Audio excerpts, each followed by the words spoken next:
देखिए, ईद उल फितर के मौके पर या ईद उल अज़हा के मौके पर ईदगाह में जाने के सिलसिले में रसूलुल्लाह सल्लल्लाहु अलैहि वसल्लम ने फरमाया है कि औरतें ईदगाह उन्हें जाना चाहिए। बुखारी और मुस्लिम में रिवायत है, एक रिवायत उम्मे अतिया रज़ियल्लाहु ताला अन्हा का है। वो फरमाती हैं कि नबी अलैहिस्सलातु वस्सलाम औरतों को हुक्म देते थे कि औरतें भी ईदगाह जाएं, बल्कि यहाँ तक कि अगर कोई औरत वो पर्दा नहीं रखती है, ओढ़नी नहीं रखती है, तो दूसरी औरतें उस औरत को दुपट्टा दे ताकि वो दुपट्टे के ज़रिए पर्दा करके वो ईदगाह जाएं। यहाँ तक कि नबी अलैहिस्सलातु वस्सलाम ने हैद वाली औरतों को भी हुक्म दिया कि वो ईदगाह जाएं।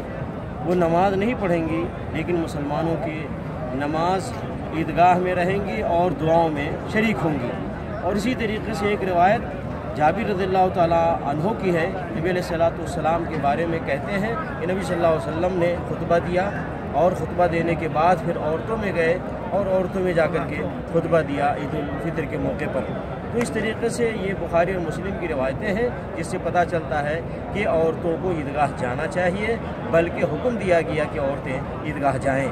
इसलिए इस सुन्नत को ज़िंदा करना चाहिए और ईदगाह में औरतों को ले जाना चाहिए, ताकि नबी अलैहिस्सलातु वस्सलाम की सुन्नत ज़िंदा हो और लोगों को पता चल जाए।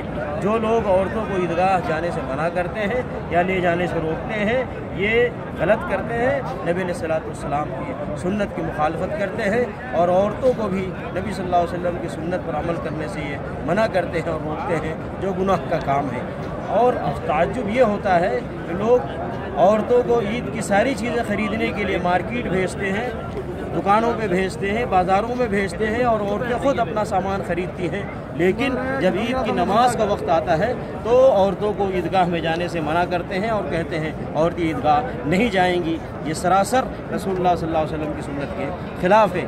इसलिए मर्दों को चाहिए कि वो औरतों को ईदगाह ले करके जाएँ और औरतों को भी चाहिए कि नबी अलैहिस्सलातु वस्सलाम के फरमान के मुताबिक और उम्मे अतिया रज़ियल्लाहु ताला अन्हा की रिवायत के मुताबिक वो ईदगाह ज़रूर जाएँ और जा कर के वहाँ नबी सल्लल्लाहु अलैहि वसल्लम की सुन्नत पर अमल करें, ईद की नमाज भी अदा करें। और अगर वो और हायजा है तो वो नमाज से दूर रहें, लेकिन इमाम साहब जो दुआ करते हैं उस दुआ पर वो आमीन कहें।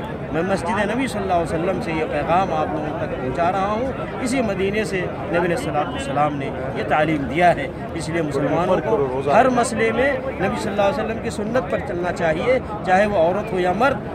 बिलखुसूस अभी ईद का मौका है, तो इस ईद के मौके पर भी जो नबी सल्लल्लाहु अलैहि वसल्लम ने सुन्नतें बताई हैं उन सुन्नतों पर चलें। उसमें औरतों का ईदगाह जाने के मसले में भी इस मसले पर भी अमल करें। अफसोस के साथ बर्र सगीर में औरतों को ईदगाह जाने से रोका जाता है, मस्जिद जाने से रोका जाता है, जुमा और जमात से रोका जाता है, जो गलत है और नबी अलैहिस्सलातु वस्सलाम के फरमान के मुताबिक है। अल्लाह ताला मुसलमानों औरतों को भी और मर्दों को भी नबी अलैहिस्सलातु वस्सलाम की सुन्नत पर अमल करने की तौफीक अता फरमाए। आमीन।